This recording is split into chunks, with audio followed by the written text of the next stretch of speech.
Hello, my name is Renee, and I'm the founder and owner of Let's Roll Store, home of the Let's Roll Cruiser Motorcycle Dolly and Lift. Welcome to the Let's Roll Motorcycle Interview Show, where I interview industry leaders in the field of motorcycles. All right, so let's roll and get to it. Hello, and welcome again to the Let's Roll Motorcycle Interview Show. My name is Renee, and I am the president of Let's Roll. Today we have a special guest joining us. He is a YouTube influencer who's been on YouTube since 2018. His name is Traveling Tall, and he goes by the channel named Traveling Tall. All right, so Tall, thank you so much for joining us here on the Let's Roll Motorcycle Interview Show. Oh, great. Thank you for having me. You're welcome. The one thing that is so cool is that since 2018 that you've been on YouTube as a motorcycle influencer, you nearly have 65,000 subscribers, and that's just in the last 5 years, which I think is just, it's amazing. I mean, how do you feel about, what is your feeling about that? Well, I've been blessed. It's been a fun time on YouTube. The thing is, I didn't start as a motorcycle channel. It actually started as just a travel channel, and then it quickly morphed into a motorcycle channel after posting one motorcycle video. And I realized that my viewers and subscribers didn't care about seeing me in the other parts of my life. They wanted to see me ride a motorcycle. So ever since then, it's been a motorcycle channel. Yeah, that makes sense. What are some facts about your life or your childhood that maybe your viewers might not know about? Well, I was born and raised in Knoxville. I'm one of 3 children. I'm the youngest child, my dad and mom. And I think a lot of things I share on the channel, they may know. I love, besides motorcycles, I love camping, I love the outdoors, I love my dog. And of course, I love my family. You see them in the YouTube channel all the time. But I'm also a car guy. I don't currently have any classic cars right now, but I'm also a car guy and hope to have one day. I like bicycles, kayaks, ATVs, anything, boats, just anything with a motor, anything that goes. I guess the whole thing that connects everything together is something that moves you from point A to point B. If it can transport you from one place to the next, I'm in it. I like it. So as a child, was this something that your family did? Did you guys take vacations to places and be outside, go outdoors and camp and all that sort of thing? Oh, yeah. Well, we started off when I was a kid. We started off in a van, actually, camping. Then we moved to a tent, and from a tent, they moved to a camper, and then they just kept getting more campers. So it's been in my blood ever since then. And, just last year, I purchased my own camper. I saw that. And I love camping. I love it. It's nothing like it. That's how I grew up. And my dad still has his camper, and we go camping together as a family still. One of the best vacations was taking all my cousins, my uncle and my aunt and my grandmother, and we went from Tennessee down to Key West, Florida, just take all in a caravan full of campers, and it was an awesome time. Oh my gosh. I remember that to this day. That's so cool. That was my next question. What was your most memorable trip? So that sums it up. That's definitely one of them. Yeah, I just actually posted a video today of me and my dad traveling across country on the motorcycles. About when he turned 75, it was his lifelong dream to ride a motorcycle to California. And so when he turned 75, me, him and his brother, we left Knoxville, which is about 2,300 miles to California, but we took an extended route because I had to visit my daughter, which was in Wyoming. And we went all the way to Wyoming, cut across the whole United States, and ended up in California. And we entered into California on Father's Day. So he's never been to California. It's his dream for over 50 years to go. And the day that we entered in, father and son was on Father's Day. And that's just, to me, that's cool. That was, a real special trip. Special trip. Now, were you planning on timing it that way? Were you like, that was the goal, or did it just happen? Yeah, no, it was a goal. We were coming out. We were going to go into California. Right, I don't know California all that well, but I believe when we crossed in, it was right at Truckee, California, I think at the upper end, well, in the middle. And that day, the first day, we stayed in Lake Tahoe, which is technically half Nevada, half California, but we stayed on the California side. So that's pretty awesome. Had a good time with that. Nice. And then another trip, I don't want to leave my mom out because this motorcycle seems like I'm always making videos talking about my dad, but me and my mom, for her birthday, I took her on a cruise, just me and her. Nice. And we had a fantastic time. It was an awesome time. My mom, she's in her 70s, and I would go to bed on the cruise ship about 9:30, 10 o'clock, and she'd come walking in about 1:30 in the morning, just out having a good time. And, you know, I really enjoyed having those 2 vacations to spend with my parents. Yeah, you're spending quality time with that individual, which is important. That's really nice. Yeah. We're going to jump to where before you were a media content creator. What did you do for a living? Well, I've done a little bit of everything. Yeah. When you're younger, you kind of bounce around from job to job, trying to find your place, trying to figure out what you could do. I was doing construction work, and I wasn't really good at construction work, but it was a job. So one day, and people don't know this, probably the first time they're hearing this. So one day I was talking to my sister, and she asked me, what did I want to do? What would be my perfect job? And I told her to be a motorcycle salesman. That would be my perfect job. And she said, well, why don't you just go try? I said, well, I don't even have my motorcycle license. She said, well, why does that matter? I mean, I had motorcycles years ago, you know, but I didn't have a motorcycle license. And the same day after talking to her on the phone, I walked into a dealership and I was just ready for something different. And they hired me right there on the spot. And I started work the next day. And that really changed everything. That was my first start in sales. And since then, I've sold everything from motorcycles to high-end luxury cars to high-end motor coaches to houses to everything. Wow. And I just, I don't know, sales was always something that I was good at when I was doing it, because I would always try to get the detail of the product, like all the specs and all the small things that some of the other salesmen were overlooking. I wanted to make sure that if people were coming in, sometimes, okay, whether they're buying a $4,400 four-wheeler or at the time, $1.5 million motor coach, I want to make sure that you have all the specs and information, you know, because it doesn't matter. Money is money. If you're spending something, you want to make sure that you're getting a good value. You want to make sure that this is the right purchase for you. So I would try to just give them all the specs and load them up with as much information and never sell anything. I just connected people with what they wanted and what they needed. Well, that's pretty smart. How did that work out for you? Pretty good, I'm sure.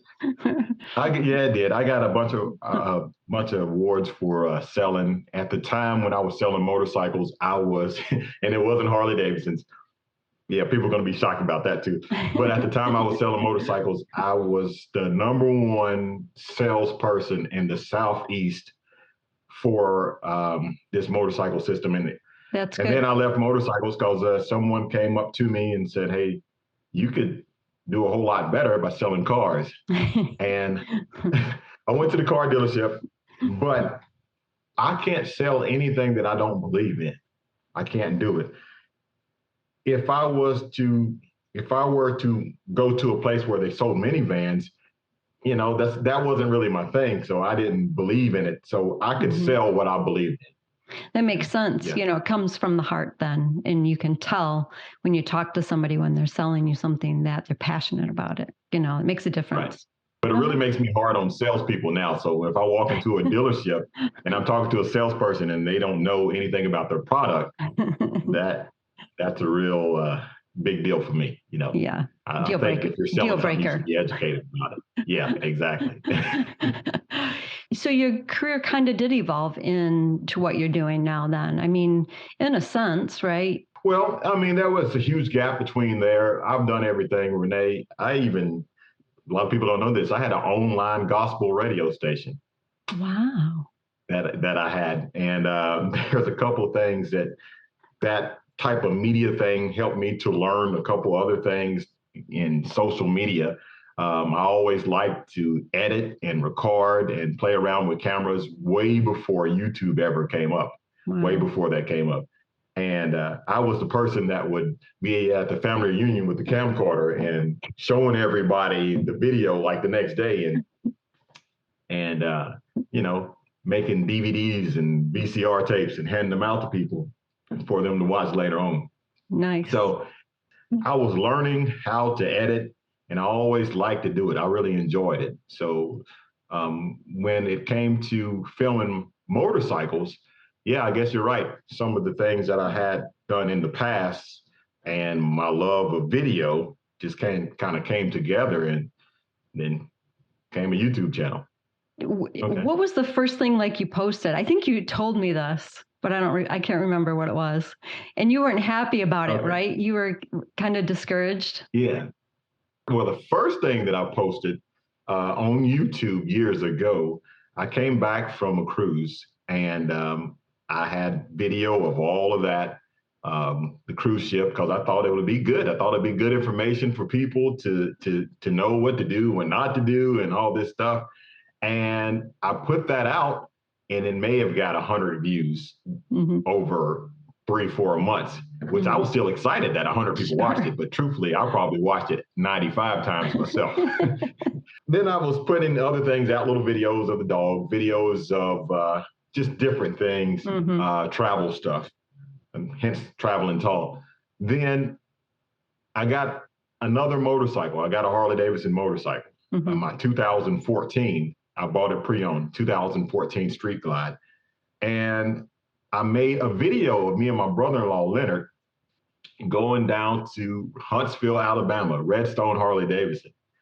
And when I posted that video, the first day it got over 100 views.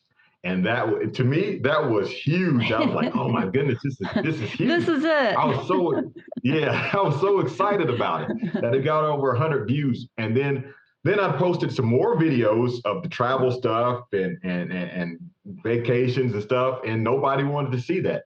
So one thing I'll say about YouTube is honest.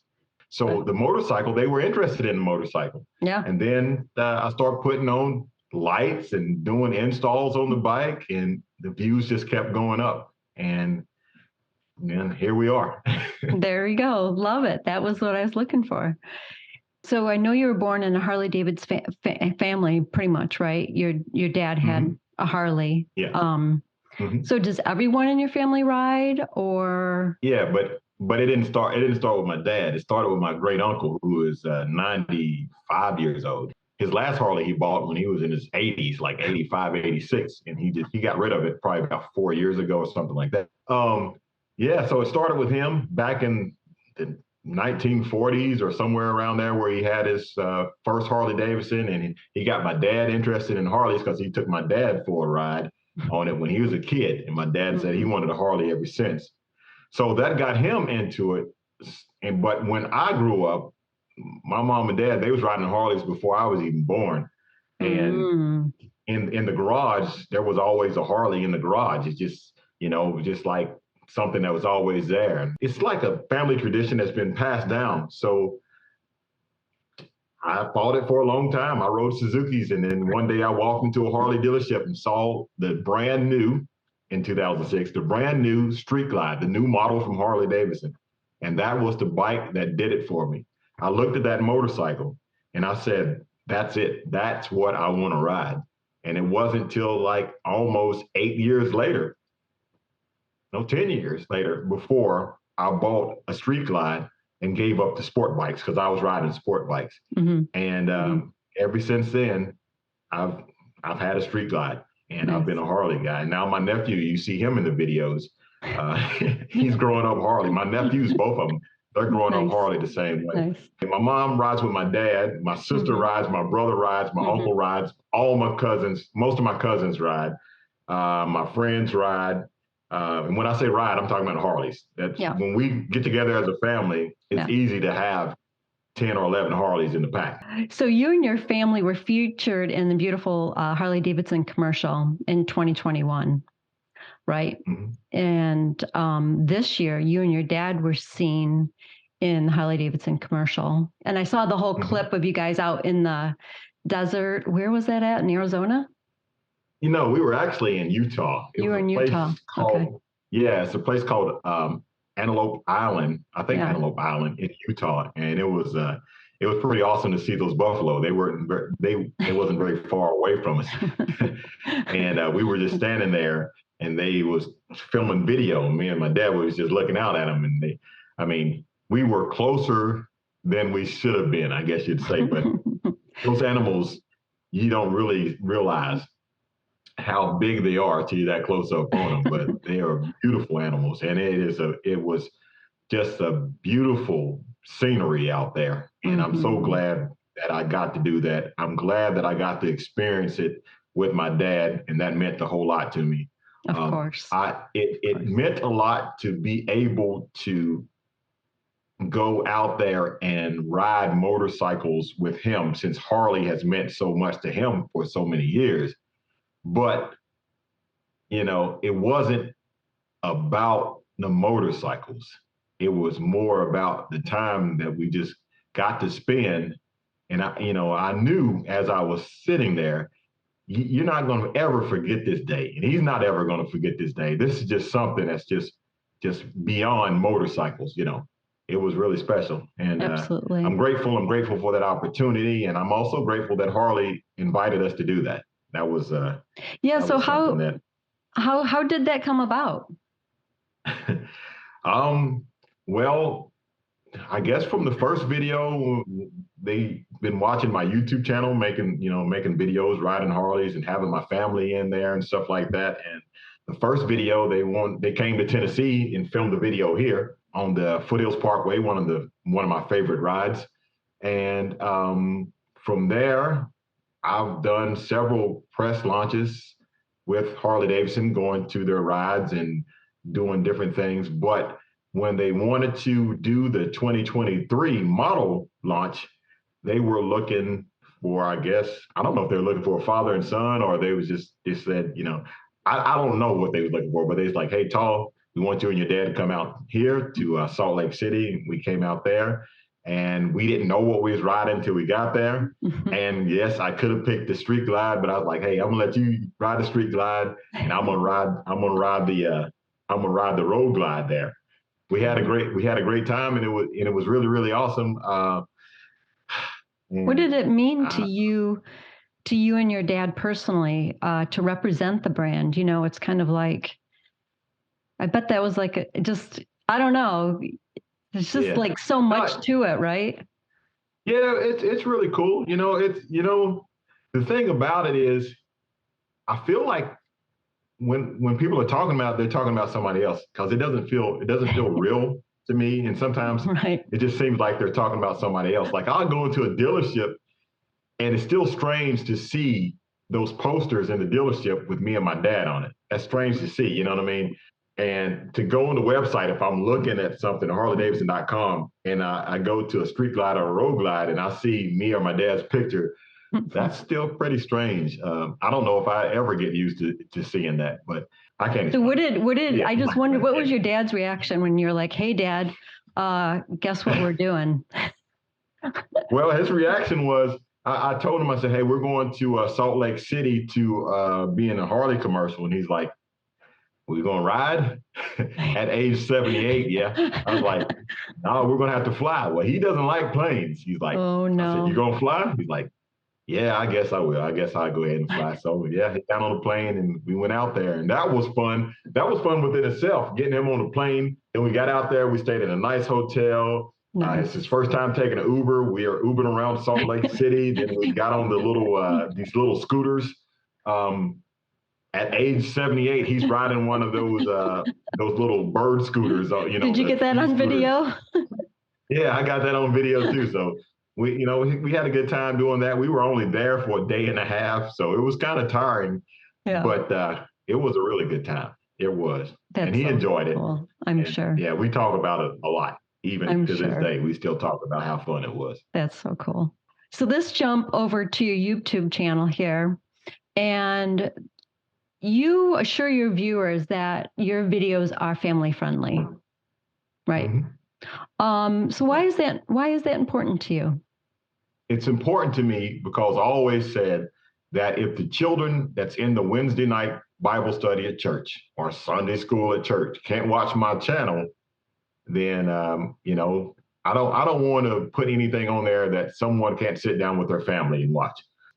The biggest compliment that I received, it was about 2 weeks ago, and I wasn't even there, but someone came into Bootlegger Harley Davidson talking to my friend Tony, and it was a mother with her young son, and she said that she saw her son watching my YouTube channel, and she was concerned when she saw the motorcycles. She saw all that, and she sat down with him and watched it.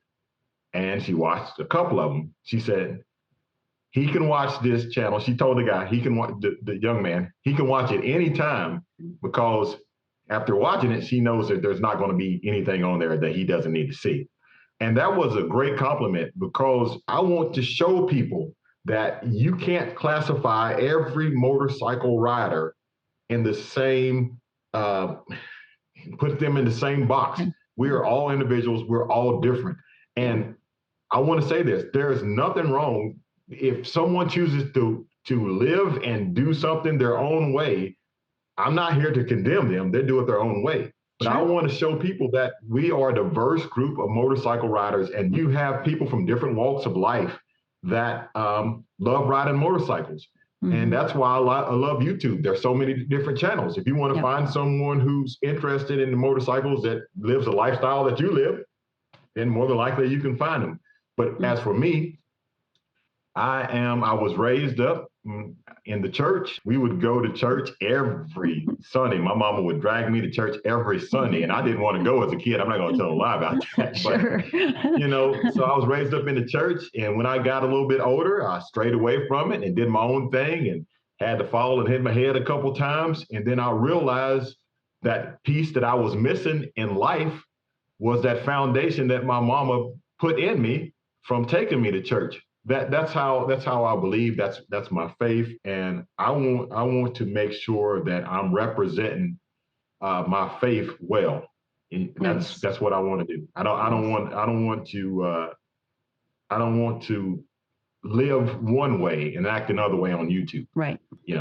Right. Right. Yeah, that's important. That's very important. Is that kind of where your name comes from too? Is that kind of how you developed? What, Traveling Tall? Yeah. No. No. Okay. No. I'm 6'6", and you're traveling and you're tall. I'm traveling and I'm tall. Yeah. Just, so that's kind of where the name came from. And I've never told anybody that my name was Tall. On YouTube, they just kind of like, hey, Tall. So that's where it started. When I put Traveling Tall on there on my first YouTube channel. I mean, on my first YouTube videos, eventually when people start commenting, it's like, hey, Tall, hey, Tall, hey, Tall. So just kind of stuck, huh? Stuck. Yeah. So the family, they don't call me, they didn't call me Tall before all this YouTube stuff. So that's a new nickname, I guess you'd say. So now they do? Your family does call you that, or? Yeah, they call me Tall now too. Okay. Yeah, every now and then. Well, my mama, she still don't. So okay. But the rest of them, That would be hard for the mother to change. Yeah. Well, that's awesome. So if you could convey one message to motorcycle enthusiasts in this nation, what would it be? To ride your motorcycle. And I don't care if it's motorcycles. I don't care what it is. I got one message to tell everybody: to live. That's my message. And I want to say this to you from the bottom of my heart, sincerely. I don't want to be gloomy, but life is not promised to you. And even if you are living, you're breathing and you're living, doesn't mean that you're alive. You should get out and live. I remember I was in San Antonio, Texas, and I was walking with my wife my mom and my daughter just graduated from the Air Force base in Texas. And she couldn't go with us that day. She still had to stay at the place. So we were walking in downtown, and there was this chalkboard on the side of on the wall that said, "Before I die." Now, when I saw that, it just hit me. It just hit me. And I remember taking a piece of chalk out of the thing attached to the wall, and I wrote on there, "Live before I die. I want to live," because I wasn't alive. I was just going through the motions, going through life without really living. And I wanted to experience life. And sometimes, Renee, fear will keep you in a box. Fear will tell you it's not the right time. You don't need to do this. There will always be an excuse telling you what you shouldn't do or why you shouldn't do it. And believe me, if you don't have it internally that's telling you what you should do, but you got to fight against that, you'll have it externally, because everyone won't support your idea, especially the people that their idea didn't work out. So they definitely want to not support your idea, So at that time, I'm not saying it changed immediately, but I knew that I wanted my life to change. I stopped worrying about what people thought so much, because before then, it was all about appearance. It was all about pressed dress shirts going to work and nice pressed pants and all that stuff. I stopped caring. I didn't care about it anymore.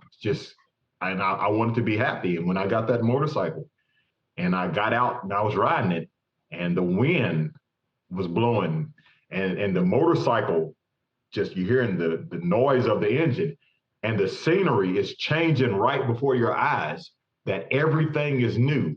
And it's like my eyes were so hungry to take in all of this, and it just feeds your soul. I can't explain it. And it was living that I've never, ever felt before. And that's what, I know that was a long way to answer. No, that's good. What I want to give you guys. Stop sitting on the fence. Stop saying tomorrow I will do this.